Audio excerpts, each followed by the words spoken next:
I had stem cells harvested from my butt yesterday. From your butthole? No, there's... Welcome to the best hour of their day podcast with your hosts, Jason Fernandez and me, Jason Ackerman. With more than 20 years in the business, as both coaches and affiliate owners, our passion is to help create world-class affiliates and coaches by building better boxes. Welcome to the best hour of your day. I mean, fuck it. Let's just start this show, everybody. We're here. Jason's butthole's bleeding. Yes. And we're here at the... It's not entirely true, but it's not also... It's not entirely. It's not entirely false. We are here in Nashville at Best Hour Studios at the Gym Accelerator Summit. And exciting news, at the summit, there will be a raffle, at which point they will be giving away tickets where you too can spend several hours in a random hotel room with Chuck Carswell. All right. There you go. Loser gets tickets, it. Huh? Loser gets to spend the night. But it's Chuck Church. It is Chuck Church. What This is is today? this will On be a my third day Wednesday. of Chuck Church. It goes down anywhere, hotels or gyms or. You guys drove from Atlanta? We did. together? We did. Yeah. Did you drive in silence so you didn't? No, we talked. We talked the whole way, man. We did talk. We actually did talk the whole way. Solve some of the world's problems. Ate a Anything? little bit. Yeah. You solved world problems with Fern? I mean, I made most of them and he solved them, but yeah. Yeah. It was a group effort. We did good. Well, I'm going to start here, Chuck. CrossFit's had its critiques, Okay. right? And people that have come and gone, and people that are liked and disliked. You are the only person in all of CrossFit that is 100% loved. That's not true. Is that true, Fern? That's not true. It's probably statistically impossible. However, You think? Oh, so you're saying people don't like Chuck? Oh. I mean, there's got to be at least one person, I've but we never- can all agree that there's something wrong with that person. The vast majority of people do like them some Chuck Carswell, almost as much as Jason Ackerman loves Jason Ackerman. Big fan. Big fan. No, I mean, you are just an incredibly loved, well-respected human being. Well, thank you. I wish I could. Say the same. Say the same for you, but I can't.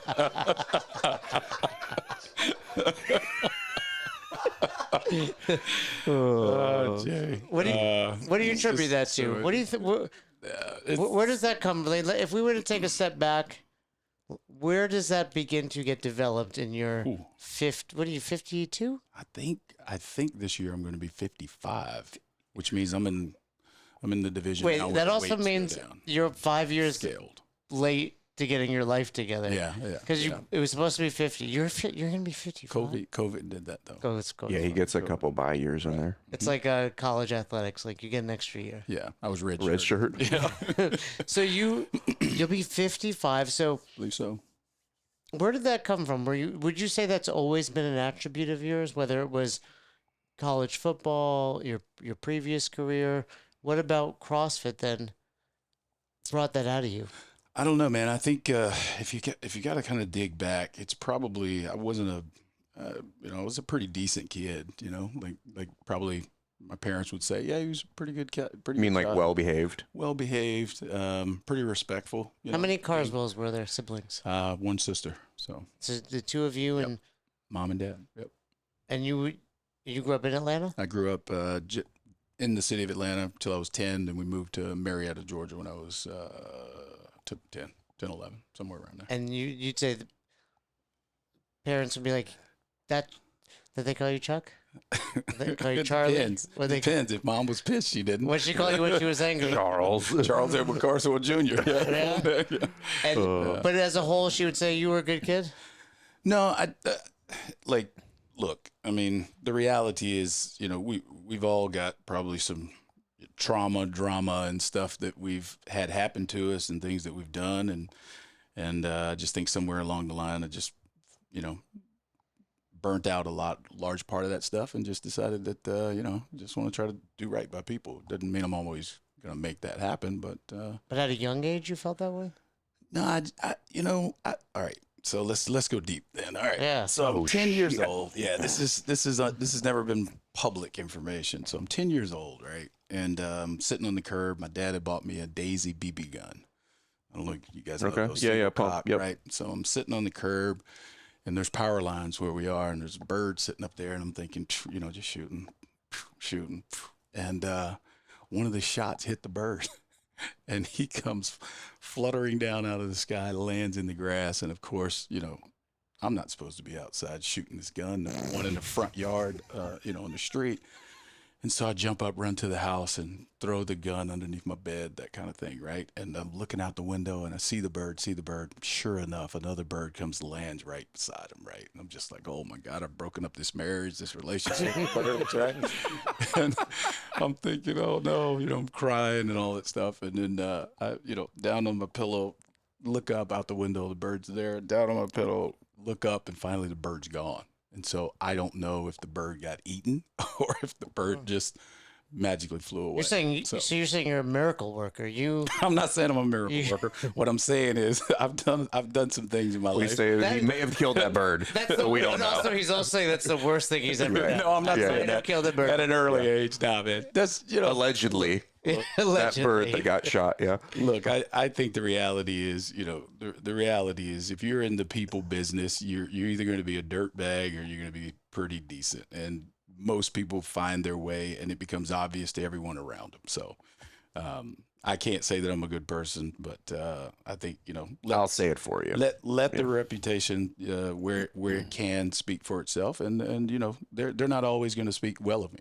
I know that. I've never heard anyone say anything bad about you. That doesn't mean Have you? that you just haven't listened and you haven't met enough people. That's true. he's Yeah. right. That's the reality. Yeah. So Both of those. Yeah, so I don't anyway, listen. I also try to be good at the things I'm good at, and the things that I'm not good at, I just try to stay away from those things as much as I can. So What's something you're good at? I think I'm pretty good at the coaching thing for sure. Yeah. So But interesting. Do you coach much? not as much as I used to, for sure. Like there was time where I was in the gym regularly doing coaching, and also on weekends with seminars and things like that. But now I've got that one client still at my garage gym, and I coach him a little bit. So How many seminars have you worked? 500 and about 75, I think, somewhere around And there.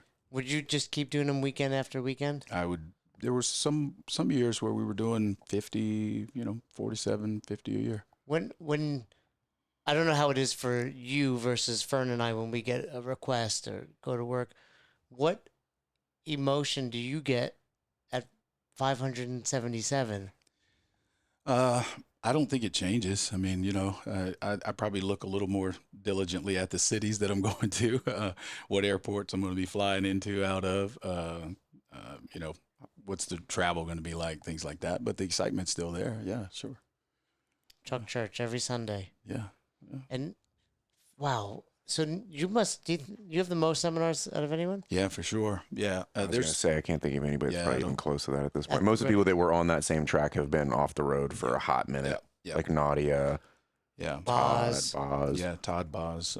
Who knows how many Dave and Nicole did? But they weren't quite as frequent back then, So the seminars were occurring, one or two a month. Well, you started then and then hit the high point. Correct. And then just rode that for. Correct. So that means out of everybody that's preached the gospel of CrossFit, you've hit the most people. Yeah, I mean, in person, yeah, for sure. Man, well, and also you're the online level ones, right? I did a Lectures? few of those. Yeah. How many people? Do you have any idea? So let's just try to do the math here real quick. Wow. If we did, let's just 575 505 times, let's say 40.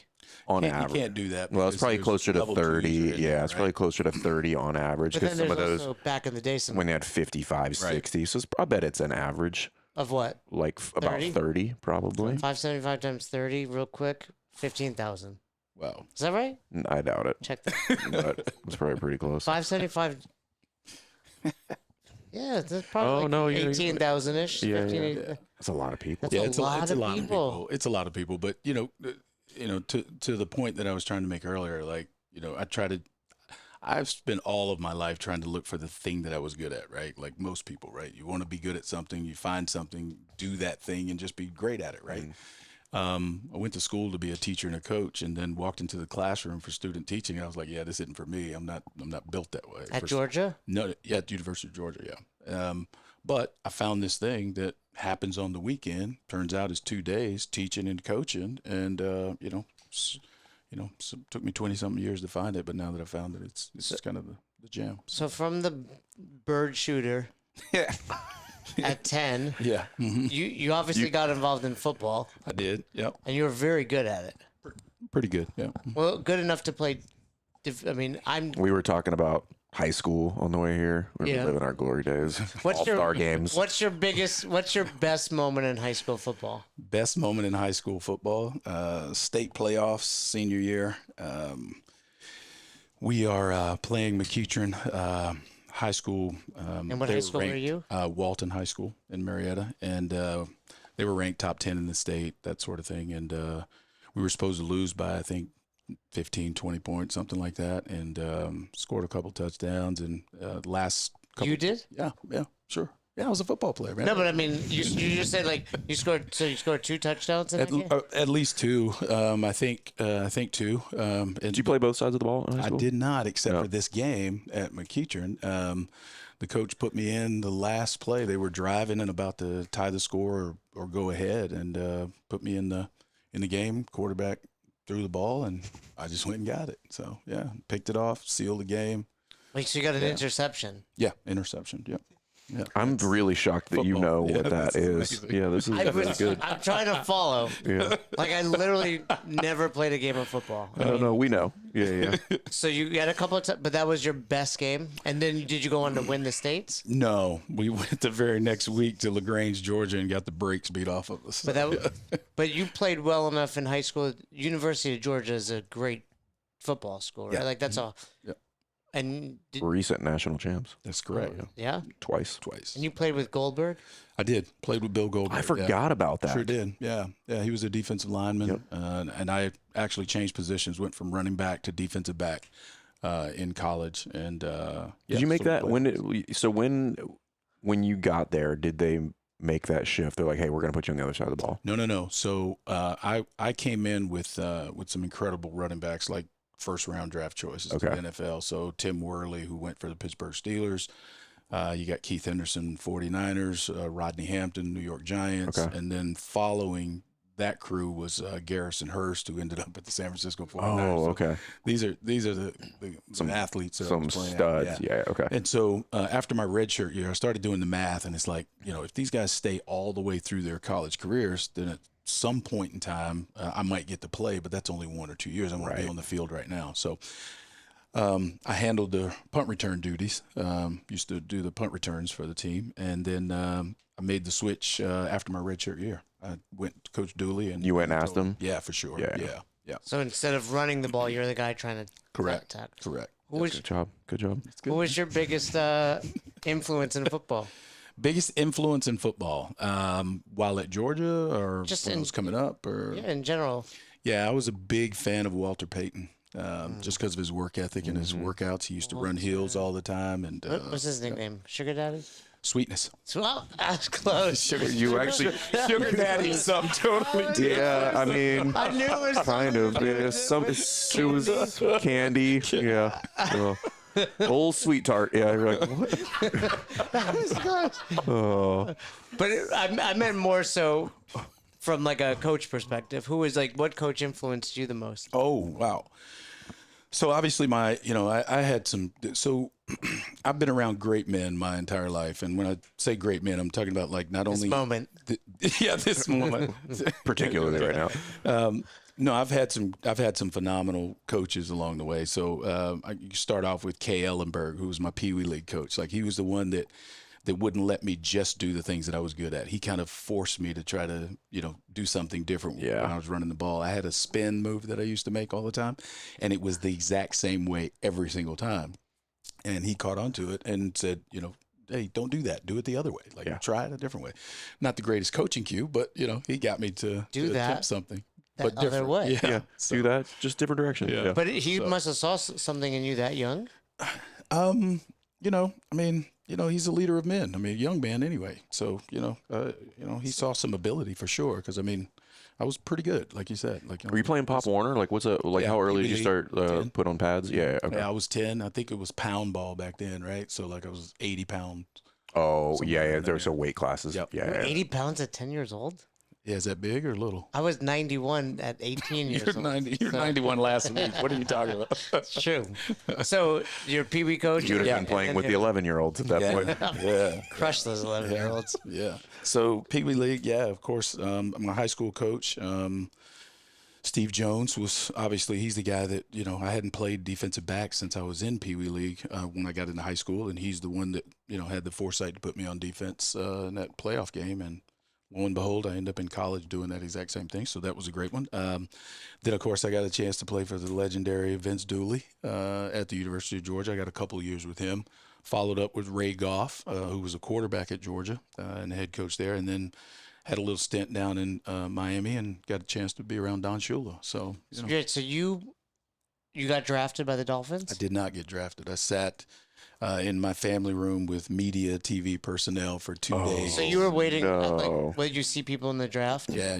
It was 2 days then, so it was I don't know, Saturday, Sunday. So you really have no idea. You're just hoping. Yeah, and back then the internet was not a thing, so it wasn't like you could. Just TV. Yeah, it was just TV, and hopefully you have call waiting. So Did you? nobody get on the phone, right? Yeah. So did you? You were hoping to get drafted? I was And projected to be drafted between the 2nd and the 7th round, and How many rounds is it? back then it was 12, and so Yeah, it's a lot. So What you is like- it now? It's like it's like 7. 7. Yeah, I was like to say 7 or 8. So it's yeah. like round 10, no call, 11, and then what happens after the 12th? We turned the TV off, and I turned and looked at my dad, and I was like, "What happened?" Like, we had projections. I had an agent, the whole 9 yards, and I third team All American, second team All SEC. Like I should have, had an opportunity like that, and it just didn't come. And so I asked Dad, "What happened?" He said, "I don't know, son. Like, just don't know what happened." So, fortunately, all the media stuff had left by the time the 10th, 11th round came around. Nobody's hanging out. People were there. Well, Waiting. there was one guy that had come. We had wings, I think, and some other stuff, and so we had a little, mostly family, but So and then what happens? You go to like walk on. Nope. And a day passes, 2 days, and then they're filling gaps from all the players that are left over. And the guy from the Miami Dolphins called and said, "Hey, you still want to play football?" I said, "Yes, sir." So down to Miami I went within about 48 hours, something like that. So How was that's got to be tough. which part? That like, oh, now what do I do? Well, in that Like, moment, had you considered? Because I know there's certain points in my life where I had not considered past that singular moment. Sure. Yeah. How much had you thought about that? Not at all. Like it was not. It was all about that opportunity. 2nd and the 7th round. There's 5 additional rounds. Right. So this thing is going to happen. It's just a matter of when is it going to happen. Yeah. And so, major letdown, of course. But I hadn't thought beyond, my aiming for 4 years so I can get Right. pension at the NFL. That was really it. So yeah, that's what you're hoping. Play 4 years. yeah, 4 years. Yep. Yeah. So So pension is at 4 years. Yep. So- And the average career is Like 3.74 or something like that. So when you didn't get drafted, in your mind, what were you gonna do? I don't know that I even thought about it beyond that moment. Like I was literally, probably just going to keep working out, and because that window of opportunity is so small to be able to make it to that level, that I probably would have just dedicated my time to trying to still make it. Yeah, like you're not like out at that point. Right. You're just probably not going to get like you probably get practice squad or Yeah. something like that. They might sign you for a short term. So you go. Well, what'd you get at the Dolphins?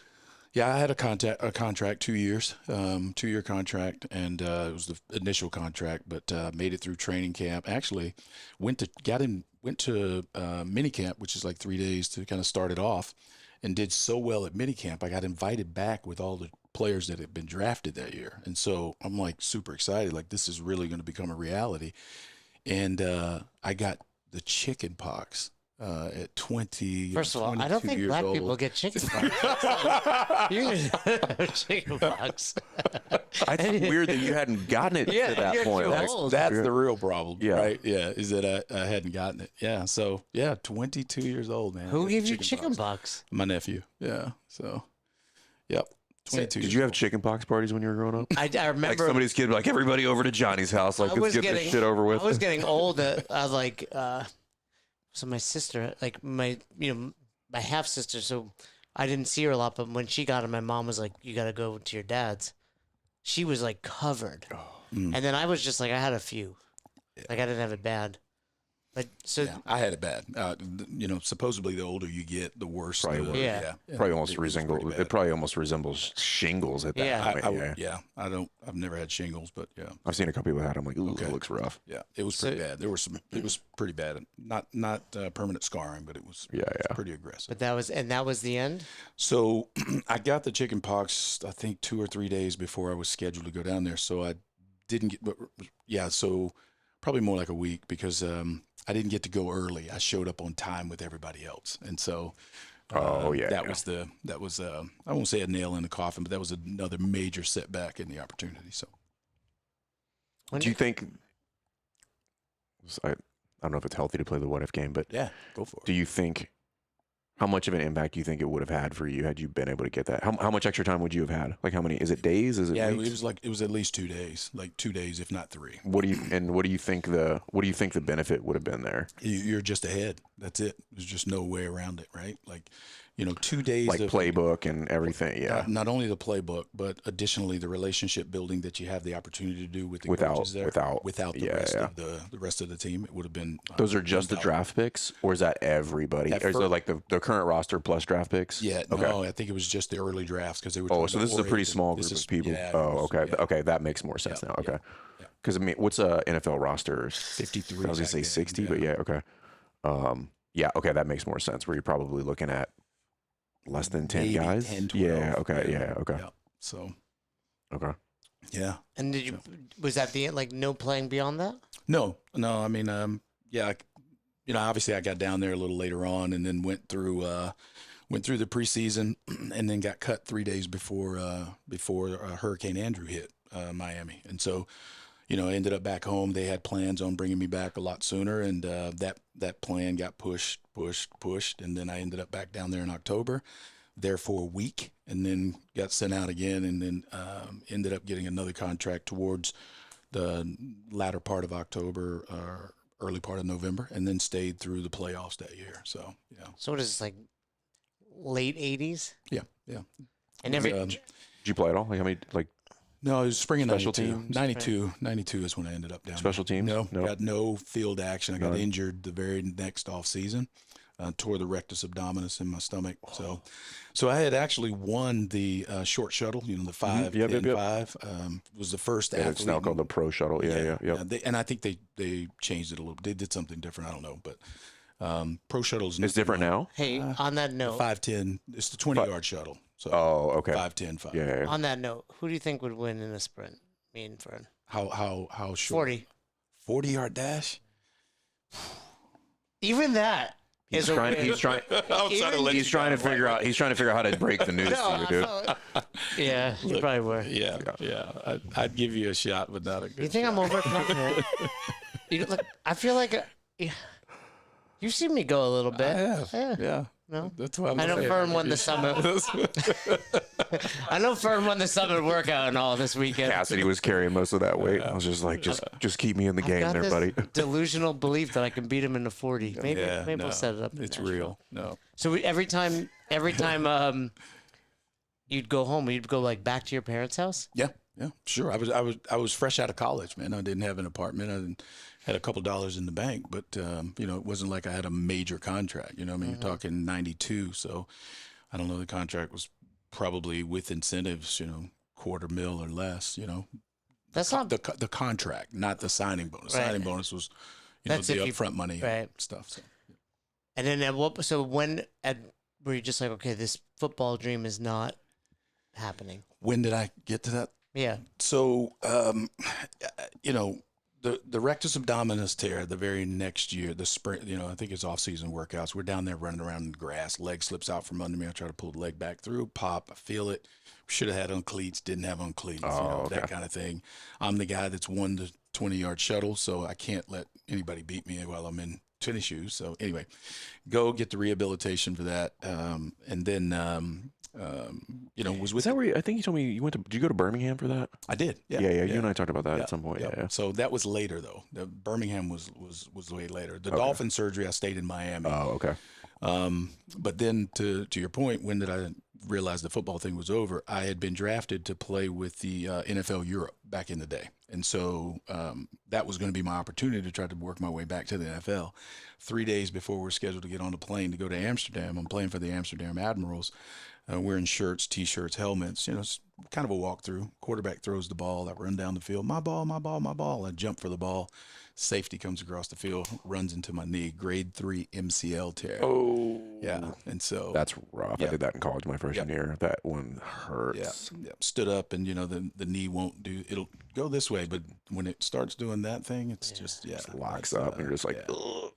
We talk about that in the squat. Yeah, we do that valgus knee position. So that was it.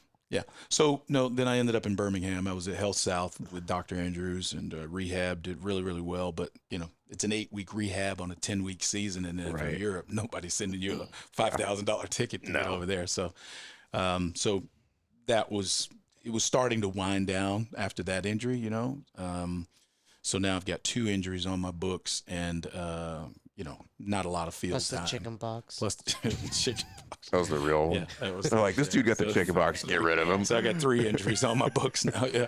And then so I did get a chance to go back with the Dolphins shortly thereafter. They brought me in for a tryout and gave me an opportunity to come back to the team. And we're doing the fitness test. And back then it was 300-yard shuttle across the field back 3 times. Yeah. And so, they told me it was going to be 2, and ended up being 3 on the day of the test. But Yeah. I'd already prepared for it, so passed the test, good to go. But the very next morning, coach wants to see you. Bring your playbook. Bring your playbook. Yeah.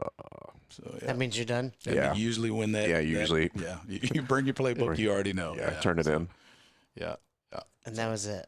that's when I I knew. feel like it there was a lot of, and that was it. And you Yeah. you never gave up. Well, look, like I said, that window of opportunity, once that thing is very, very short, and you've got to maximize your time, maximize every ounce of your ability, all of that stuff, because every single time the sun goes down, boom, that window is closing. And once it closes, you can go in the backyard and play football, but you can't. If you're in the league, Yeah. you have maybe 3 years. Sure. If you're not in Yeah, the well, league, that's like the average. you could get right? like a what's a dude from the Rams, Cooper. Cup. Yeah, Cup. Where like Yeah. you might get pulled out of the grocery store or Yeah, something like that. But that's rare. that's- Those are anomalies for Yeah. sure. So, and then you're like what, mid-20s at this point? Yeah, I was 26, 27 about that. At what point did you meet Shirley? I met Shirley shortly thereafter. So I had just come back from rehabbing in Birmingham, and was living down in South Beach, and at a buddy's condo while I was transitioning back to Miami because I wanted to be down there full time. So I met her when I was down there. Yeah. Love at first sight. No, not love at first sight. I mean, she's beautiful, but I mean, come on, man. Like, But you've been married nearly 30 years yeah, now. it's 27. Yeah. So Wow. yeah. We just saw her. Right We saw her before on the- when we were before giving we it- headed out too. So she still looks like $1 What- million. that's What's right, your- brother. Thank Give everyone best marital advice. you. Best marital advice. I don't know, brother. Every best marital advice that I've You're doing received, something- or that no, I'm, well, you're I've you're heated doing something or- well. Not many people Yeah. get married once. yeah, If they do, they don't make it 27 Sure. years. yeah, Kids. I mean, you've traveled. She's traveled. You're doing something well. yeah. We used to have this thing early on in our marriage that we used to do. We used to Sex. not yes, Early on. I remember those days. yeah. So we used to not go to bed angry. Like that was a big thing for me. And every time I left the house, I used to always kiss her, regardless of how things were going. So, as we've gotten a little older, more consistent, it's probably more like a high five, a fist bump, or But it or is a pat like on the butt. That kind Yeah. of thing. There's always the love tap. So, Yeah. I don't know, man. Best marital.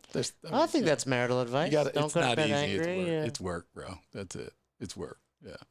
Kiss- I'm not easy kiss to live goodbye. with. I'm not easy to live with. I feel Let me like- tell you why.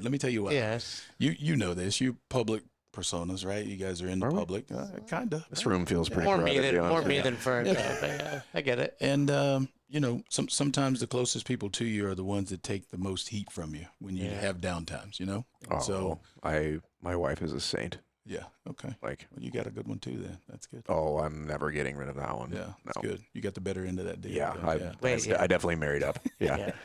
Yeah. yeah. Very So anyway, unusual. What if you think about that, so was that a total of like roughly 2 years in the NFL? yeah, they didn't Maybe give me just shy. credit. They didn't give me credit for the injury year. So Okay, yeah, but I mean, you're 2 years in that ecosystem. correct. Yeah. I'm always curious. Like, there's the locker rooms are different, the coaching staffs are different. Obviously didn't play past college, but you go from high school to prep school to college, and at every stage, it's very different. Yeah. The dynamics are different. What were some of your bigger takeaways from? Obviously, there's this is a business component of that, Yeah. which is like probably the biggest piece of it. Yeah. But like, do you remember anything you're like, I'm holding on to that one past this? No, there's probably some things that I tucked away, but there's no like smack the table on this one. But I will tell you this much: the business aspect of that thing was very obvious. It was more. It was college is one thing, but that whole you're a number, what have you done for me lately kind of thing. That's prevalent throughout that business. So You have to get like a big contract before that monkey's goes probably away, off your back. for Yeah, sure. yeah. And then too, the performance part of that thing is probably equally as difficult when you do get that big paycheck. But the business side of it was really, really tough. But the other thing was just work at your craft, man. It's like, practice is never going to be enough for you to be able to really get good at that thing. And so you've got to spend some real additional time on your own, honing that skill, working that thing. So yeah. It's funny that as you're talking through that, I'm just thinking about doing this job. Yeah. It's like, you're not just going to be a good trainer. You're not going to even be a mediocre trainer if you just show up and coach classes. Yep. You've got to get reps. You got to watch film, get feedback, right? Dude. Like all of those things are Film doesn't lie, baby. no. Well- It's the eye in the sky does not lie. On that, similar to CrossFit, what were your best lifts when you were a college football player? Oh, best lifts. I was benching well over 3, so probably 340. I want to say. I got up to more, but that was afterwards. That was after playing ball. Did you do a combine day? I did not. What's that? How many reps at 225? Well, that's part of. I did. We did a pro day, is what we did. So Okay. we didn't do a full. Similar tests. Similar roughly. tests, Did you do 225 bench? No. No. I did one at No. 225. That's usually they don't. last It's week. more for like linemen. Yep. When not. Who doesn't do it? We Quarterbacks didn't don't do it. Well, they can do it. I mean, quarterback. It's not Typically they won't, but correct. Yeah. But we didn't do one on site. We didn't do it at Georgia. We had a bunch of teams come out and some players that were from the metro Atlanta area and also Athens that had gone on to play at Tennessee and some other places come Right. down. And so we had about, 5 or 6 teams down there. Dolphins were not one of them, interestingly enough. Oh. So, we ran the 40, maybe ran the 40, did some shuttle What about stuff. dead? What was your best deadlift? We didn't deadlift. We had a kid get hurt at University of Georgia my freshman year. We lots of didn't power deadlift. cleans, dude. We didn't deadlift at all. We pulled sleds. Squat? And, we squatted a lot. Yeah, for sure. You think all of that helped your CrossFit? No question. I mean, Yeah. the baseline strength that I had coming into this thing was pretty solid. So Well, what's interesting about you is you did have a brief career as an athlete in CrossFit. Brief, right? But you were a little older. yeah, when it you, was. But I mean, it was quick, and then you were into training where a lot of the OG trainers were more competitive, and not that you couldn't have been, but you had 1 or 2 years at the regional level. No, that is not accurate. Did you have any years at the regional? I had, as a judge. I was there. No, but I felt like you had one. No, we did a video that Chuck was going to try to go win the games, and it didn't work out. I didn't even make it to Well, there's That some docuseries got killed. At the, 5 minutes in. This is you did the uneven grace. I did with Mike G, Jenny Orr, and Jilly G, I think. Yeah. Okay, so let's. that's a name I haven't heard in a Yeah, while. right? I am so impressed by what you guys are doing. I'm impressed by the team that's been pulled together.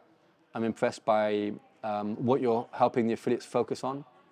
And I'm impressed by with the team that you pulled together, the breadth and depth of knowledge and advice, and that you're giving affiliate. And then I'm impressed by I've been privy to the team meetings, and I'm impressed with the attitude, the care and concern, sincere care and concern about all the individuals that are coming in for this. It goes way above and beyond a transactional pay us for some sort of consulting and we'll give you some solutions. And I think that's what CrossFit has always been about. It's been about giving a shit, and a sincere shit, you know, and speaking the truth and being unapologetic about it, you know. And I found that here this weekend, which is refreshing. Fill us in that gap between not going pro and CrossFit, because that's about 10, 12, 15 years? Yeah, quite a bit of years. So, You were in banking, weren't you? yeah, I went into mortgage. Mortgage, I did yeah. mortgages for a Mortgages, while. yeah. So I think that happened right at about 2005, 6, somewhere around there. So I worked in the mortgage business for a couple of years, and then my cousin had a brokerage, and so I went and worked a little bit with him and started a personal training gig. So I used to drive around Metro Atlanta with equipment in my car and knock on doors and go train people in their homes and stuff like that. So. And then was it CrossFit? I want to say Seoul, but it wasn't Seoul. What was where there's a bunch of them in the Atlanta area? It was a small franchise back then. But what was it called? Sans. Sans, that's right. And you were part of that? Yeah. Or that's where you did I training? was one of the trainers there. Yeah. I ended up at a gym in downtown Decatur. So as a trainer. What was your first exposure to CrossFit? My first exposure, we had, I guess the franchise owner at the time came in with a workout that he explained. Later I found out was Helen. And we did it on a treadmill. A lot of people back in the day yeah, did. for sure. Yeah, I did. Helen on the treadmill, kettlebell swings, and pull-ups on the cable cross pull-up. Well, nobody had access to a pull-up bar Right. where Right. you could also run, unless you were at a track that happened to have a pull-up bar. But that was like, Yeah, there was a park by Non-existent. me. Like you had to Oh, wow. get to it. Okay. Like it wasn't you parked there. Like you had to work your way to the pull-up bar, Okay. which is in the middle. So your first exposure is Helen. Yep. And then It was explained. It wasn't explained properly. Like, we did the workout, the reps and the distances and all that perfectly, but it wasn't like go as fast as you possibly Right, can not to for get this time, thing done. right. Yeah. And so, I think the previous time that he told us was something like 13, 14 minutes, something like that. That the guy that had done it. this is well- relatively slow. Correct, for, correct. Helen. I mean, not at that time. That's Well, actually like okay, Yeah. I guess because this is what year? this is 2006. Yeah, because I mean, when did OPT throw down that 7 something? Shortly like, after. Yeah. Like 2006, 8, 9, somewhere around quick. there. 8, 9. Yeah, there was a very very steep upward trajectory once that stuff started hitting the internet. Yeah. But I got like 12 minutes and 47 seconds, something like that. You're And so, a big guy. yeah, I mean, I wasn't that big back then, but I mean, you're over 200 pounds. I mean, Helen's not a big person's, right? It's not. No, it's a light bell. It's pull-ups and running. You don't want to be too big. yeah, but 12 minutes, 47 seconds, like that's, for the first time for That's a guy good. who's in fitness. That's what I'm saying. I'm Say like, that's- you don't think that's good? No, I mean, put it this way. I could have gone faster, but I didn't realize The intensity. the intent. Right. I didn't realize the intent of the workout was Sure. to get it done as fast as you possibly can. So 13 minutes is up on the board. We just pace it to where we beat 13 minutes. Like that's what I'm saying. It's probably realistically not sub 10. If you're Yeah. like, Back yo, then. let's go. But I think that's Not for me, but back then that was a fast time. I think if you don't think you could have done that at that point? Nah, I probably could have Maybe 2 minutes done off of it, like a Yeah. 10-ish. 10, Okay. 11, But probably close. back then. I think for a lot, like my first fight gone bad, it was like, oh, let's go upstairs at the gym, down. Yeah. Like you're just doing a minute at each Right. station, but it took 40 minutes, Yeah. right? Not 17. But that's the cool thing about our program, though. It's like, you talk about these times. It's like, yeah, I think I could have done 2 minutes faster. Well, great. Do it. Yeah. Right? Like, Why don't you go ahead and prove that? Try that. Yeah, it's not as easy as it looks. So it's I 2000, don't say that anymore. I'm like, I think that was right. That was just the perfect pace for me. 2005, That's 2006. 2006. You didn't go to the 2007 games, did you? No, I didn't. So when does it go from a trainer at this franchise to, because very quickly you were part of the staff. So 2007, I went to my very first level 1 in Jupiter, Florida, and that was when Mike G was starting to get deeper into CrossFit. Jenny Orr was at Jenny level was already in 1. the game, Yeah. yep. So Johnny McLaughlin, who J-Mac. Yep, J-Mac, J-Mac, yep. So there was quite a few quite a few of the. And that Was was she your, living? Was there she? still. She was living in Jupiter at Yeah, that point. that's where she's yeah, from yeah, she's there. from there. But yeah. Mhm. Yeah. But she was down in Orlando for a little bit when she was at UCF. Yeah, correct. Yeah. she wasn't a cheerleader when you were with the Dolphins, right? No, Jenny's I younger, try to tell yeah. that story, but that Yeah. Jenny's like 10 years, 12 years younger than me. So. Yeah. But so you go to what brought you to that first level one? Yeah, so that they were talking about trying to change some of the programming in the business that we had for the clients. We had the franchise was a small group personal training, so there's about 8 people in a class, and we rotate them around to stations. So it had a pretty good concept back then, right? But they were looking for better programming, get better results, all of that, and so they found CrossFit. Obviously, went through the workout Helen, and then 2007 July, I believe, we went down to our level 1, and soon as I was there, I knew. I was like, "This is it. I got it. This is the jam. I need this." Should have had it when I was playing football, but Who stood out to you?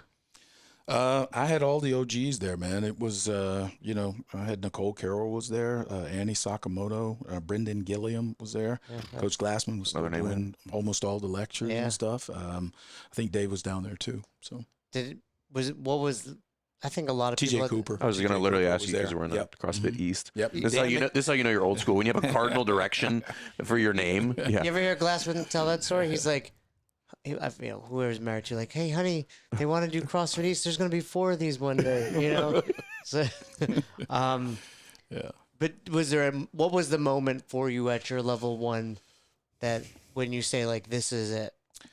I don't know. It was probably not a definite moment. It was just listening to Glassman explain fitness, right? And as great a university as the University of Georgia is, there was a fitness certifying body that had their presence in the fitness there, and it just I didn't see nearly the results that I probably could have, with that style of training. And so listening to him explain it, it was like, God dang, it just sounds so damn right, and the increased work capacity across broad time and modal domain, and I'm seeing that, and I'm going, yeah, it should be measured. It should be numbers. It should not be like a 40-yard dash, right? Dude, that lecture changed my life. Yeah, that lecture legitimately changed my life. I was like, oh, this all makes way more sense now. Yeah. Like, yeah, this is what I'm gonna do. It's like a really weird And experience. Then the other thing too was the feeling I got when I hung out with those folks, man. It was like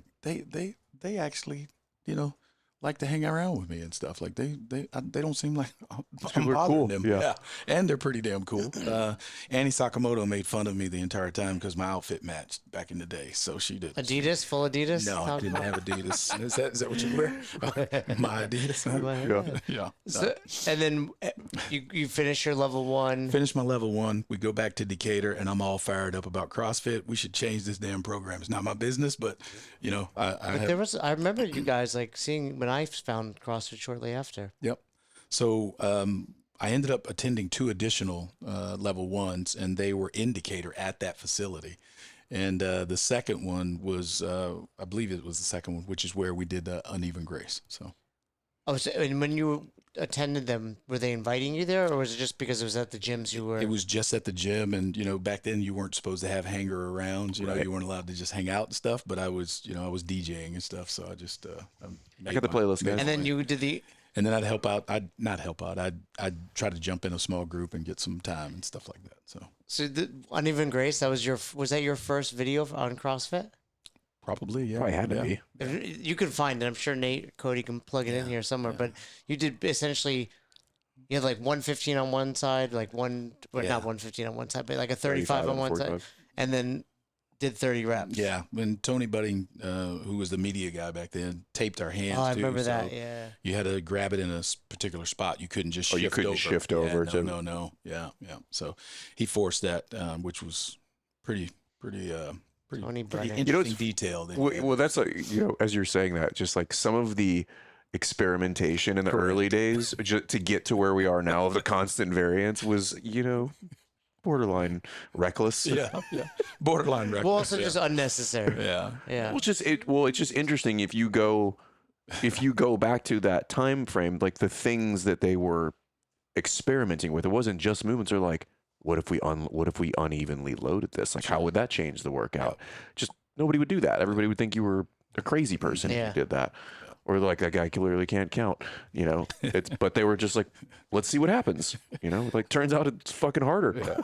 I didn't stand up all my reps then because I didn't know how to actually do a jerk as well as I do. I mean, now, listen, so, you're still doing a lot of work. Yeah. So if that's 2007, did That you was 2008. So the 2007 was the first one, and then we did 2 more in 2008. and did you think you'd go to the games in 08 when you can still just sign up?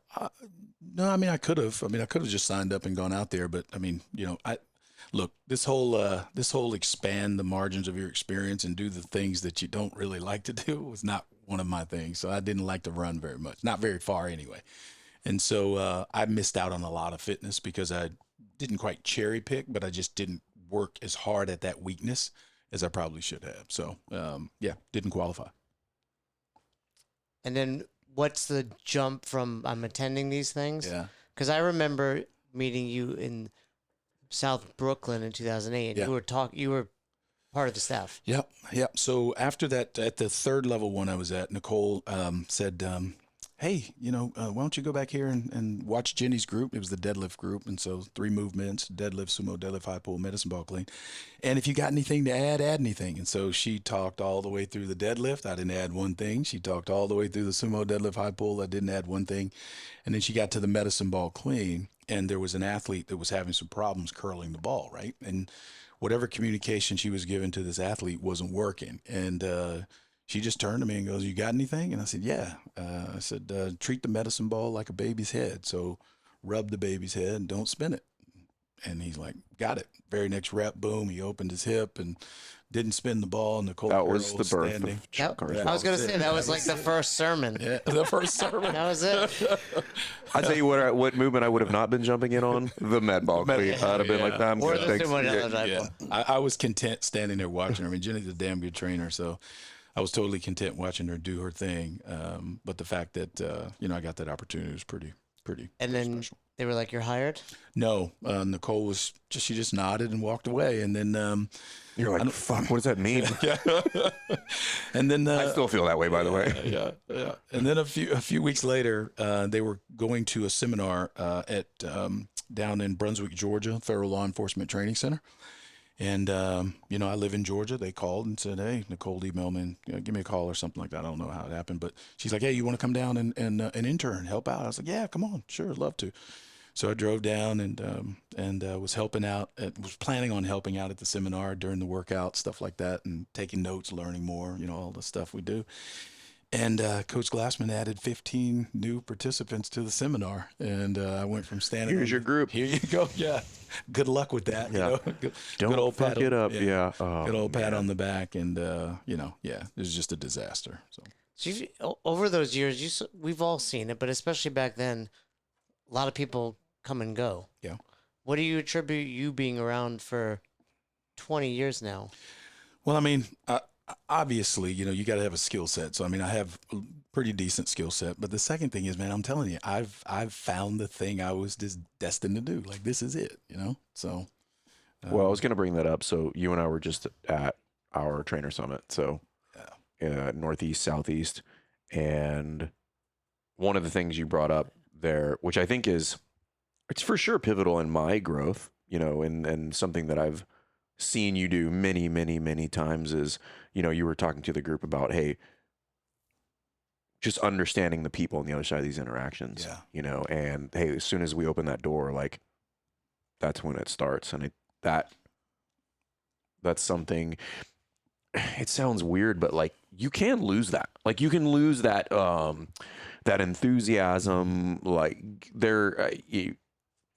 people can turn into just numbers, Yeah. right? If you do anything long enough, Sure. like that is a real thing where it's like, all right, I'm just going through the motions. But that has never, at least not to my observation, been any, you know, you've always been one who was preaching like, hey, connect with these people, find something out about them, you know, let's see who we can check in on tomorrow. Always checking on people, and you know, not just the participants, but the, you know, the trainers as well. And that's the whole kind of like care, like give a shit, Yeah. you know, and I think that's probably a huge component of why you're almost 600 deep into this thing. Yeah, and I, you know, obviously, you know, my experience at my level one was remarkable, and I we only get one shot to make that a first opportunity for the participants that come, and you can't, you just can't have bad days. You just can't. You got to leave that stuff in the parking lot. Nobody gives a shit. Nobody cares. They're not coming to save you.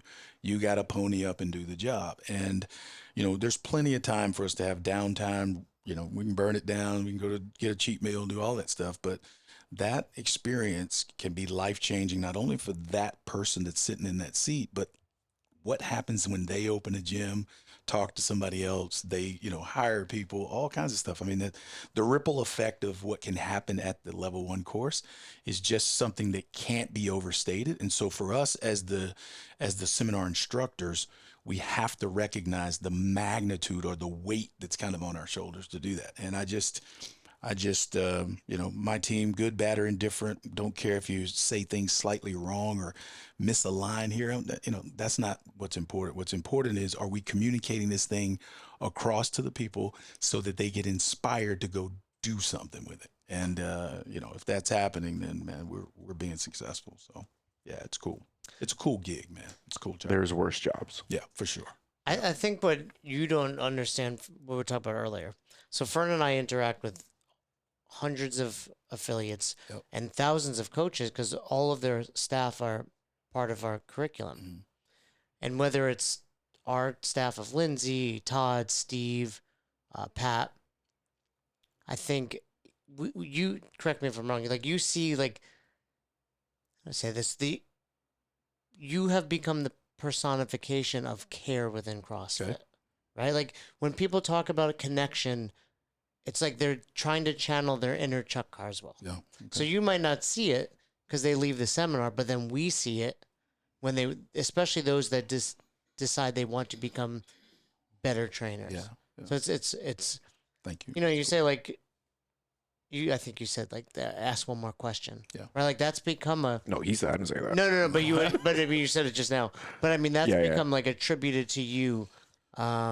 I probably stole it from somebody too. We all have, but I mean that's like, I think we said earlier 15,000, but that's like expands and expands and expands. But we see it on a daily basis with our clients. They're like, "What would Chuck do?" Well, I hope. Well, thank you for that. But I mean, look, so let's get a football analogy here, right? Like. I had all these yards in college, in high school, college too. So still some records out there, that kind of thing, or at least some records still in the area. There's one or two that might linger out there somewhere. But the point is, all of those things are set there as just an opportunity for somebody else to exceed them. Like literally, that's what it's about. And so, I think back about what Annie, Nicole, and that crew, Brendan Gillum, all those folks, those trainers down there, what they did for me at that level 1. And the only thing I'm interested in is just trying to make sure that other people get that. We are now the Annie, Nicole, and Brendan and that whole team, that's who we are. What generation do you think you are? I don't know. Of trainer, you mean? Yeah. I mean, if you're referring to them as if they're generation 1. Yeah. But I feel like you're. I'd probably be 3 or 4. Somewhere. No, probably yeah. 2 at the yeah, I no agree. way. No way. Pat Sherwood would be. No, I think you and Pat are the same. No, right? no. Pat was a mentor of mine, along with Andrew Thompson and some others. So yeah, but not. That's another name I haven't heard in a long time. Yes, sir. Yeah. Let's talk about a Chuck Carswell moment. Okay. 2009, right at the CrossFit Games. Okay. Annie Thor's daughter. Yeah. Is struggling to get her muscle up. Yeah. And there's video of you. I wouldn't call it so much judging as coaching her. I didn't coach. I wouldn't do it. It was cheering. Cheerleading. Back in the day, it was very, the games is like on ESPN and all the, now it's very different. Then it was still, was that still at the ranch? Oh yeah, that was at the ranch. Right? Yeah. So I mean, 2007 was essentially like the Woodstock of fitness. People are drinking. 2008, a little more like people are on hot mats doing. What was the last year? 2009, 7, 8, 9, and then 10. They moved. Yeah. But what was that moment for you at the watching Annie and helping her get her first muscle up as her judge? The hardest thing about that moment is knowing that I'm a coach and I'm in a position to be a judge. I want to help her get that muscle up, and I can't say a damn word. So you weren't helping her? No, it was body language. I think everybody You were else doing out like one of there No, I didn't do that. I had my arms folded because we weren't allowed to coach, and I was trying to give her some body English or something. That was crazy. when it was like still allowed a little bit of cheerleading coaching, right? Like a little bit of go. Yeah, I mean, You're just excited to see her get it, and Yeah. they just like gave the old fist yeah, bump. yeah. So, yeah. What's your favorite moment judging? Was that it? That's got to be up there with one of the tops, no question. I had a pretty good one with Rich Froning. Somebody took a photo of it and sent it to me. It may have been Tony Budding, but it was in the, I guess, the tennis stadium in Carson. Yep. Where he was doing pistols. And, we had a pen. Back then, we used to have, pens write down everything in the middle of the workout and count reps and all that stuff. And so apparently somebody caught a shot of him doing a pistol with me. Oh, that's cool. Yeah, We gotta find that is cool. Yeah, actually. it's a pretty cool. Dig that moment. out, Cody. Yeah. More recently, you're like you're a head judge. Yep. But when you were just a judge, did you ever have any arguments with a competitor? No, I was pretty. You can ask Chase Ingram about he's got a pretty good memory of one. Did you argue with Chase? No, I didn't argue with him. I just, I have a tendency to want to set the standard before we ever have a problem. When Chase was still competing? Yeah. You know that story or no? No, I no, don't think tell I it. do actually. Well, so anyway, I could see him getting a little fired up though. yeah, I dropped an F-bomb on there. So anyway, he walks out onto the mat. He's kind of looking out, enjoying the crowd, and I stuck my hand out and to introduce myself. I said, "Hi, my name is Chuck." He said, "Hi, I'm Chase." I said, "I won't F you if you don't F me. So let's just get this thing done." So it was basically, enough, yeah, right. It was Yeah. a kettlebell swing thing. So just trying to get him right. So Yeah, that's Oh, that always- was the that's year always- that it was the. standard bottom. Yeah. Yeah, bottom up. yeah. God, that was a Crazy like mess. Yeah, I think that was it. God, that was a mess. Anyway. Some of the regional events were a disaster in some of those scenarios too.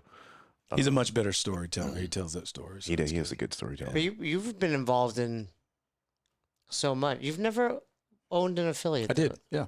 I owned an affiliate in 2008. One of the Sons or a different one? No, it was the CrossFit East Decatur. I was gonna say I wasn't sure if it was Decatur or And Mhm. what happened?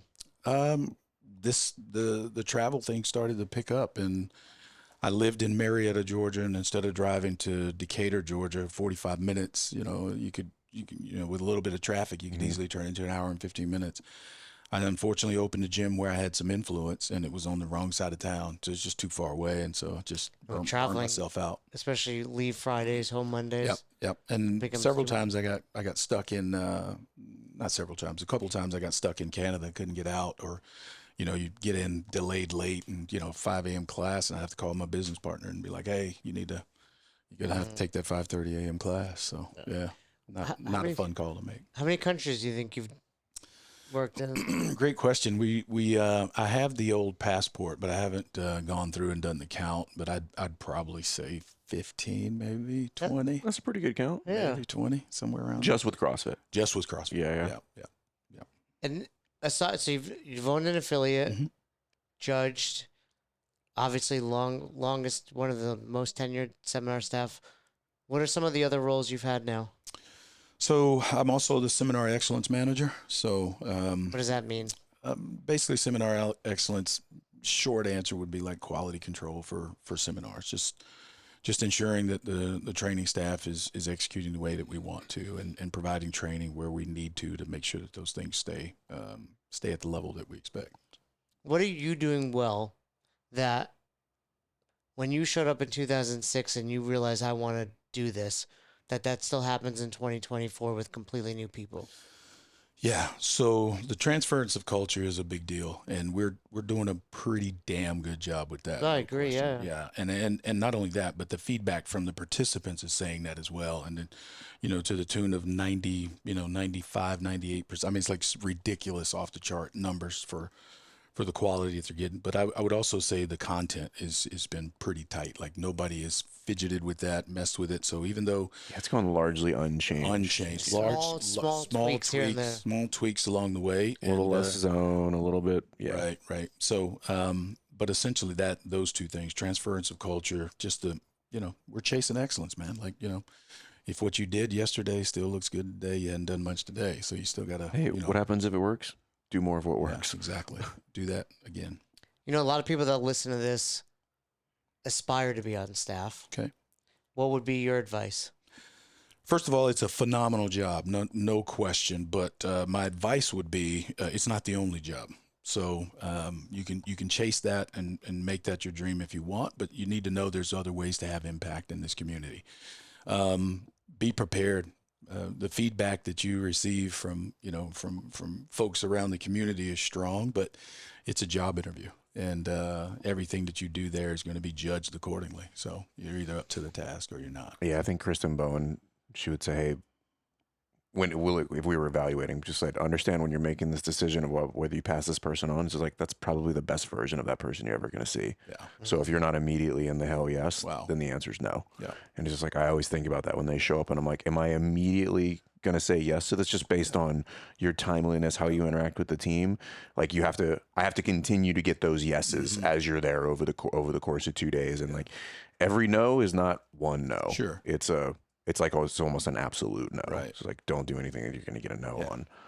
All right. Well, It's a great group. It's a great. I mean, it's a select group of folks, no question. To be able to get there is a phenomenal accomplishment. I think they're some of the best trainers on the planet, no question. But they also embrace feedback tremendously well. And that's, I know you guys know this, but that's one of the things I harp on all the time. If you're not getting feedback, you're missing the mark. And, just the same way you hone and sharpen your skills. If you're a punt returner, defensive back, you're a skater, you're a musician, artist, whatever it is, you need that exact same level of intensity towards honing your skill and getting feedback as well. So on that same note, so we just spent a day and a half Yep. with 30 seminar staff in Atlanta. Obviously that was literally over 7 hours ago. Yeah. Do you have any takeaways from that? I know we're real fresh off of that, but Yeah. We're probably a little too fresh to formulate, great thoughts about it. But, if I were a business owner and I had a group of trainers that were in my business, I would make sure that there's time for training, but there's also got to be time for relationship. And, these trainers, we never get the chance to get together in large mass like that. And the fact that Don, Dave, Nicole, the team has created, Joe Alexander's created the opportunity for us to do that means the world. It's like years ago, we would go to these, the trainer summits and, all over the world, they'd fly in and get together. And I could probably live a full year just off the energy that was generated. Just go run right? through walls Yeah, after that, it's man. just unbelievable. So, I would just, the big takeaway for me is people have to be together. They got to be together to do the job, but they also got to be together just to be together. As you're saying that, I'm thinking about a couple different things inside of the community that probably don't match. Okay.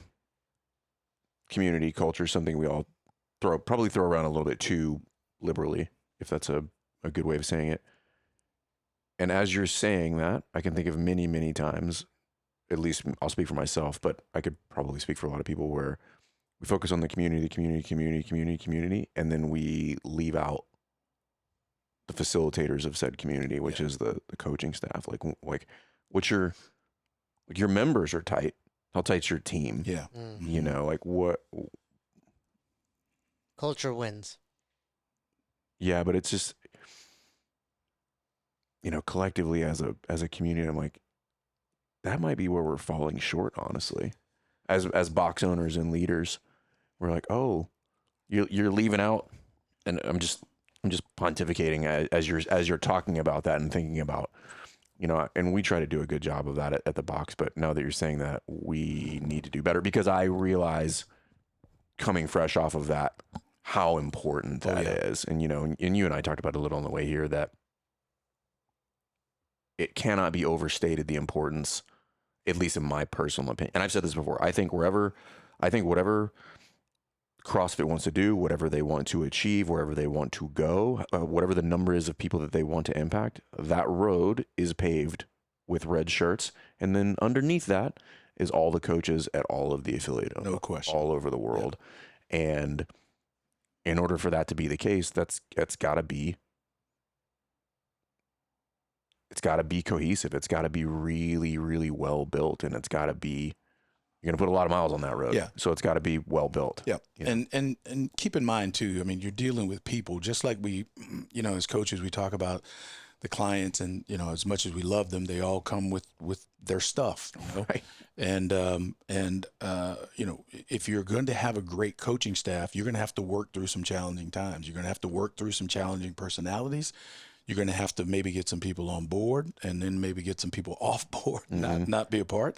But there's no question it's work. I mean, but that work can be done in ways other than just the traditional meetings. It can be done in things like some more relaxed ways.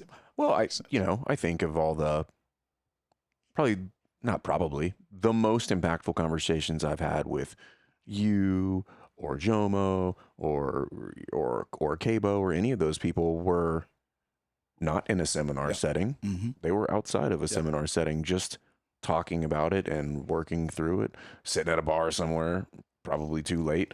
Probably. But yeah, and then I'll speak for myself. I probably don't extend that as much as I should as a leader.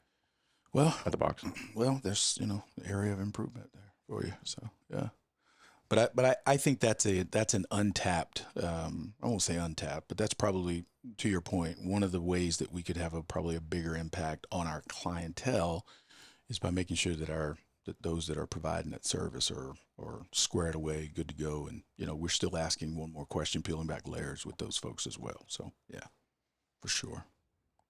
Uh-oh. And what? He's you're thinking. kicking around. His wheels Those are gears are grinding in there. How Break the teeth off those things. how do you stay on? What do you mean? I've seen you up until very late and then up very early. Yeah. I've seen you work the games. Yeah.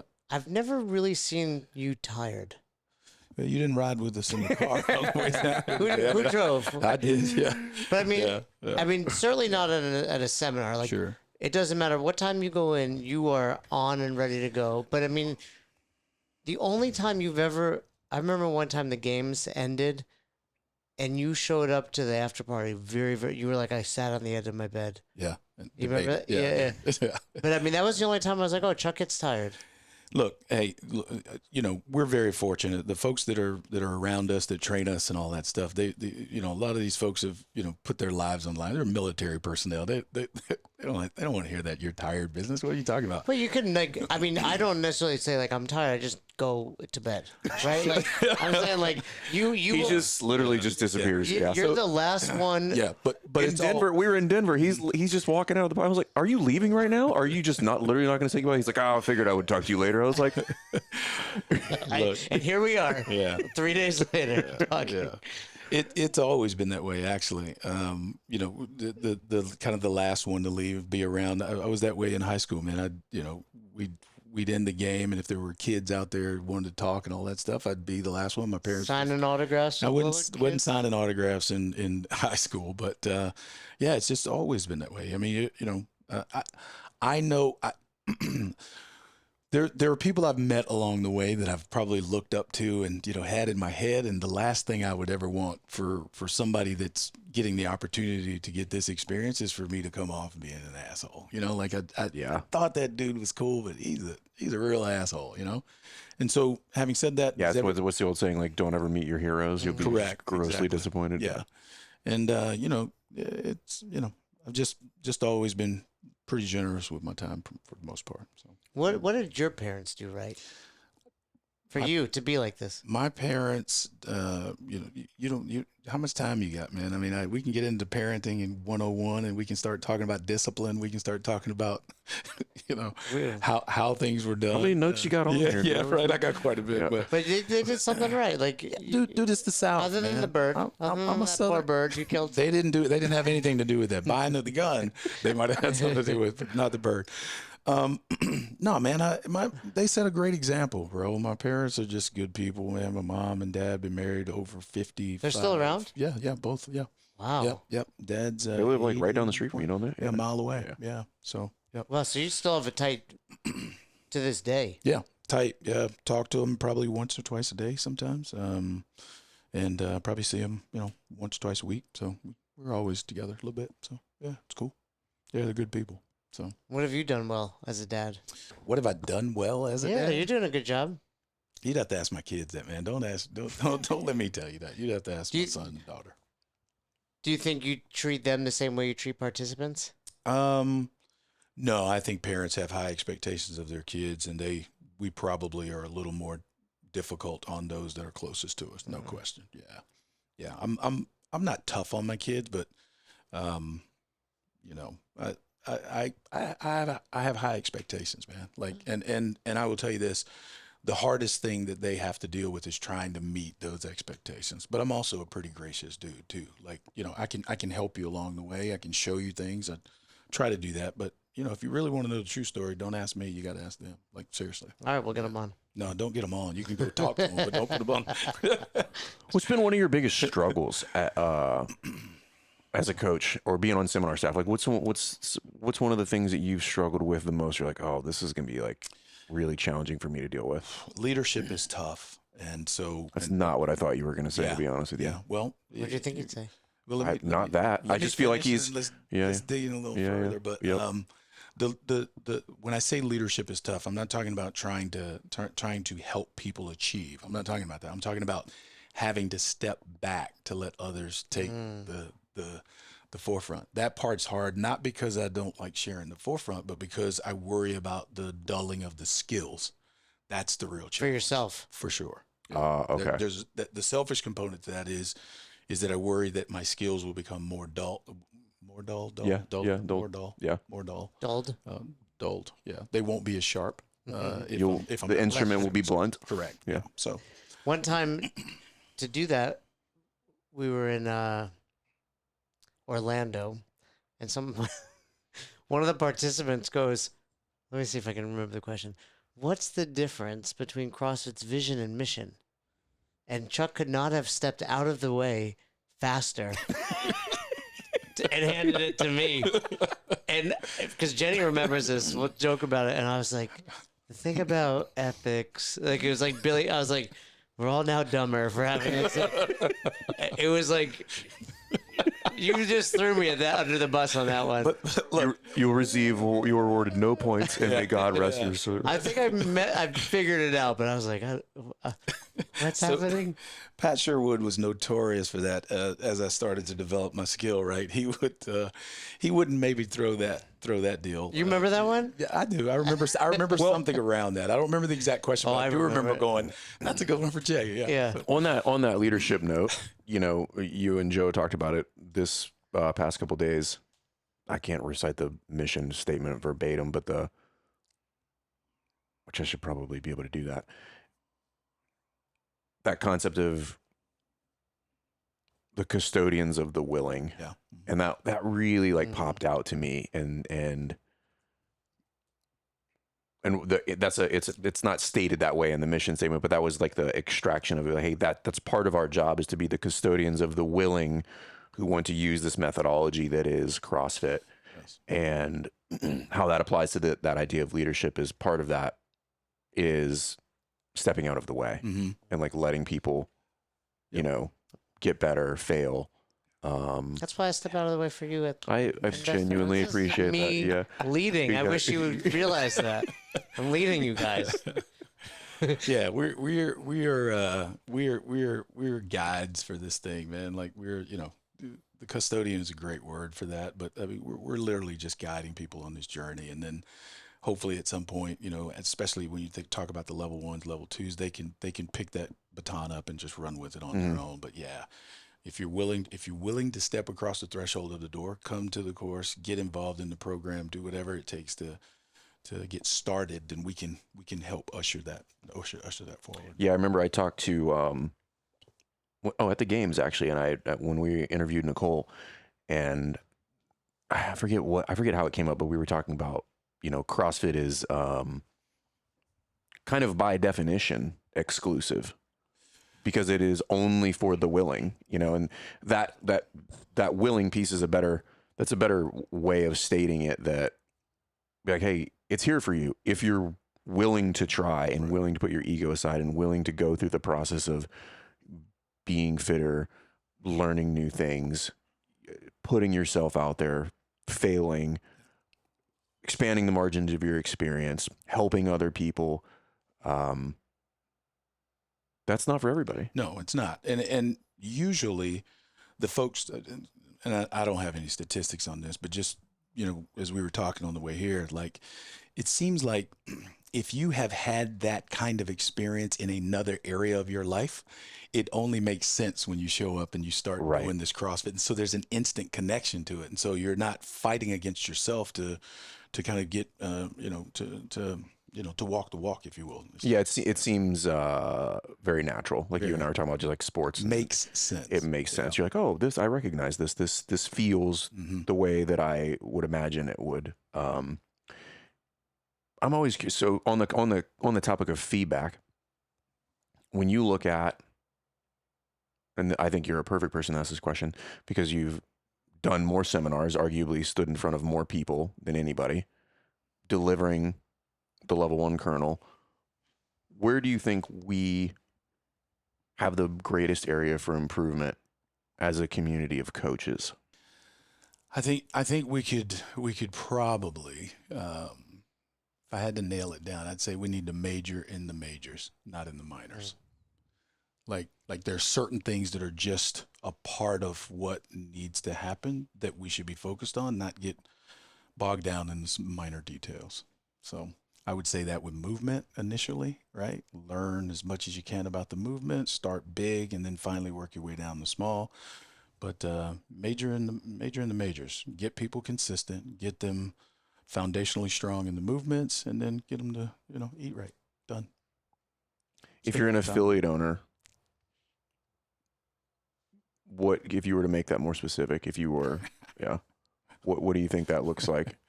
Because that's really where the rubber meets the road, right? You go to level 1. I'm gonna go back to an affiliate, whether it is mine or whether it is somebody else's, and I have to take that and say, okay, well, how do I major in the majors? Like, what does that even look like? Yeah. So again, I think what happens too often is we try to turn the ship way too fast, right? I want to come back and I want to do all of these things right away. No, let's just get good at getting people to show up, making sure they have a good experience, teaching them the movements, make sure that they get some feedback, they get a high five, and then they go home. We get consistent walking through that, and then we add one more thing to it, as opposed to coming back and dumping out the entire bucket on them and expecting things to change immediately and have drastic change. It's not going to work that way. Turn people off quicker probably than you ever could if you did it a different way. Yeah, I've heard you give that talk, or you've mentioned that probably at the end of every level too. What the don't go back to the gym and change everything you do. Yeah. You always say you move the rowers, the people are going to get upset. Look, if you have created a safe space at your gym and your people love coming there to work out with you, there's something about that place that they absolutely love. You make one change and it could throw them off, and they'll let you know it. And so I'm not opposed to change at all, not opposed to moving rowers or anything like that, but you've got to be very careful about what that could lead to, so to speak. I don't know. But, yeah. Cody, you got that pulled up? What's he got pulled up? What is it? Carswell saves the day versus Alabama in 1990. Chuck Carswell, let's watch it. Walk us through this play, Chuck. Oh, I think I know what this is. Yeah, it's funny. All right, Nate, you'll show it on the YouTubes. Okay. YouTube. All right, you remember this play? I do. Yeah. You know exactly. You know this? I know. They played this at a summit. I think they did. All right, so where are you? So I'm one of the cornerbacks. I don't think you can see me. I think I'm already out. You're on here. Georgia. So, You're up by 1. He throws. That's me going to intercept. You intercepted that? Yeah. It's fell down, but watch this. Oh, that high stepping boy! I see him. So crazy. Yeah. That's you, 27? That was me. Yeah. It was 82,000 people. Alabama, 1990. Yeah. What year were you? Where's that? Is that at UGA? Junior. Yeah. At UGA. Right. All right. Between the hedges. Between the hedges, baby. So something like that happens. What's the party like that night? Oh man. I mean, and just girls are like throwing themselves. What? They're going crazy. They're like, What are you where's talking number about? 27? That interception? No, man. This is before Shirley. Yeah, no. No? It's University of Georgia, one of the top 10 party schools. It is. I can vouch for that. I tried every single one of those bars in the 7 months that I was there, 12 times. Yeah, it was a good time. Is that your best play in college football? Probably one I'm most known for at Georgia. What was so outstanding about that? Number one, it was against the SEC rival, Alabama. Number two, it was the commentator that the video goes with is Larry Munson, who's legendary dog voice. And it was the fourth quarter. We intercepted the ball and game over. So What point in the season is that? Oh man, mid-season probably. So that's there's serious SEC consequences. Yeah. Yep. Serious. Yeah. Football, SEC, Southeastern Conference, greatest conference in all of football in the land. Correct. Is that true? Yes, It's a fact. It's a it's a statement of fact. Yeah. Chuck and I have a disagreement on who the best team in that league is, Well, but you think it's Georgia? Of course, I think it's LSU. Anything purple is not anything purple That is makes not sense. tough. That makes We got to go to a game one day. We got to eventually when they play, which they never do. But Do you ever go to games at Georgia? Yeah, occasionally I'll sneak down there for one. I actually went a few years back to LSU. We used to on Christmas Day wake up and get on a plane and fly somewhere a little bit warmer. We'd fly to Louisiana and went over to see your boys play. They played Georgia. Because Shirley had the Delta. Correct. Yeah, and so that was not recent. no, that was That was a long time because they've not played in Baton Rouge for forever. maybe 6, maybe 10 years right now. I think I think the last time LSU played Georgia at Georgia was when I was there. This is like 2005 probably. Okay. Yeah, Like it's way back. yeah. That's when I was living in Athens at that time. Yeah. Yeah, All right. good times. Well, before we wrap up, Okay. ask one more question. Vern likes to ask affiliate owners for 1 to 2 pieces of advice. Yeah. If you like, But I would generalize it to the greater CrossFit coaching. yeah, 1 to 2 pieces of advice. Your call, 1 or 2, whatever you want. CrossFit coaches and or CrossFit affiliate owners that you've learned over the years. Talking about one of the things that Joe kind of closed with is that when Joe was kind of closing, he was talking about, hey, there's a, and I think this doesn't only speak to seminar staff, but there are now generations of coaches and box owners in the CrossFit affiliate space, and what he was saying is like, hey, what does that younger generation owe the older generation? Yeah. What does that older generation owe the younger generation? But I think we can kind of think of it that way. But 1 or 2 pieces of advice that you would give the CrossFit community, if you will, that you've learned over the years. Yeah. So, coaching wise, I would tell you to work with people that don't move well or are broken, and work with kids. You'll hone your skill. You'll learn how to scale faster than you'll learn anything else. You'll learn how to make options available for the community. So, work with people that are broken and work with kids would be the first one. For the affiliate owners, I can't tell affiliate owners anything, man. They I don't think that's true. I can't tell. I haven't owned an affiliate since 2009. Well, I don't mean like necessarily how to run the affiliate, but like just think of it as from a leadership standpoint, because that is a real struggle for affiliate owners. So what we see very often is that, there's multiple types of affiliate owners that we deal with, but all of them will eventually have to deal with some significant leadership hurdle, right? Whether the gym's going well or not, eventually there's going to create another version of that affiliate, and they're going to create a different level of this thing, which then presents itself with new problems. Yeah. So I lean on that again, that I don't think I could tell affiliate owners or anything, but here's if there is one thing I would tell you, okay, if I had to nail it down to one thing, it would be to protect your culture at all costs. I mean, That's good. if you think about the panic emails that we get, They're mostly about that. yeah, It's never like, I got an emergency. Someone's knees are caving in. It's always something like about a coach, a member. Oh, yeah. Yeah. Well, Chuck, for the greater CrossFit community, we thank you. Thank you guys. Yeah, appreciate you. Appreciate what you do. Appreciate what you've done for the community. Appreciate what you've done for me. Yeah. Same. Yeah, personally. Two-way street, brother. Yeah.